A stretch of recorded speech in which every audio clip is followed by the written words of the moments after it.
Hello everyone, it's Dr. Wolf here. Sorry I can't be in class today, but I wanted to give you some feedback on your formative for SEP6. So for the first question, identify the type of reaction that starch synthase catalyzes, justify your response referencing evidence. All right, so maybe you're not sure what your claim is, but we could at least look at the evidence, right? And our evidence is that starch synthase, all right, takes glucose, all right, and turns it into starch. All right, and we're getting that from figure 1. Okay, now you may already have the background knowledge, but just in case you don't, all right, starch is ultimately produced by just linking together glucose molecules. So glucose is our monomer and starch is our polymer, all right? Okay, so that's my evidence, all right, just from what I've got in here. But what I'm reasoning for is like what we're doing is we are building a molecule. And if we're building a molecule, that type of reaction is going to be an anabolic reaction, right? Like that's the definition of what an anabolic reaction is. And that would be our explanation. Let's go to the next one. Use the evidence from above to explain how temperature above 35 degrees Celsius affects the chemical structure and function of the starch synthase enzyme. So I'm going to start off with the claim this time, and there's a reason for that. So let's just say, but you can still do the same thing. If you didn't know the evidence, or don't know the claim, move on to the evidence. Sometimes that's helpful. Then you can figure out your claim. So for my claim, I'm going to say no reaction. All right. What's my evidence? All right, this is just kind of a distractor. Sucrose synthase we don't really necessarily need.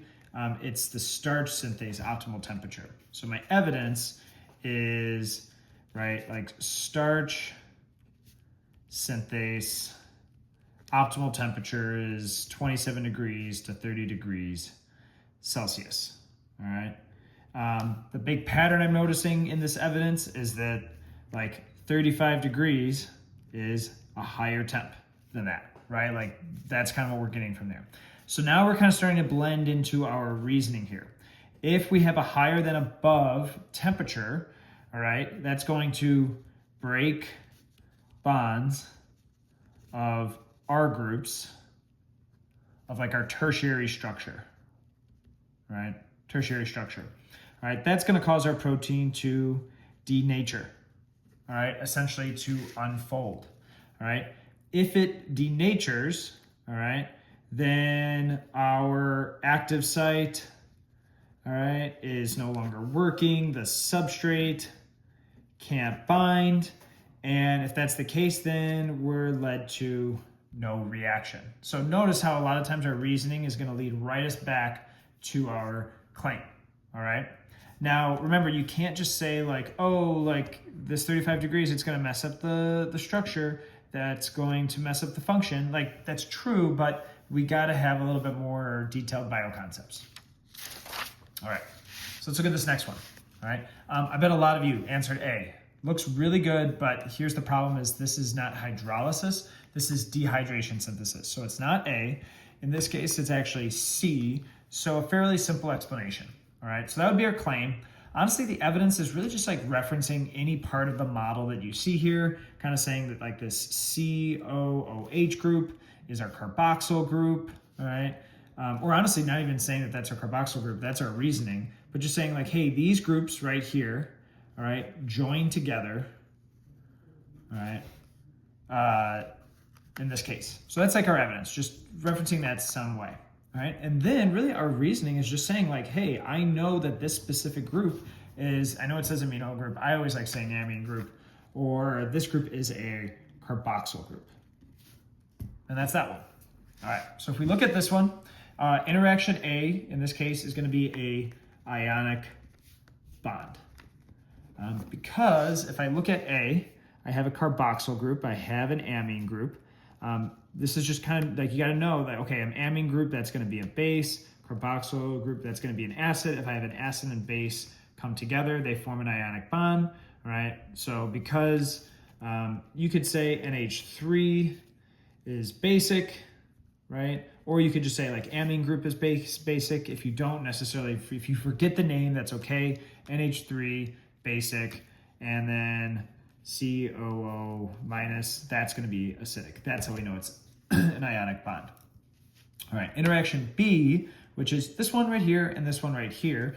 Notice this one's a acid too, it's a carboxyl group, but then we kind of just have an OH here, right? Like just like an O group, like an OH type of thing going on, or an NH thing going on. So interaction B, this is going to be an example of a H bond, right? Because, all right, it's between two polar groups, all right? Now, technically, these are polar groups too, but they're like more specifically basic in an acid.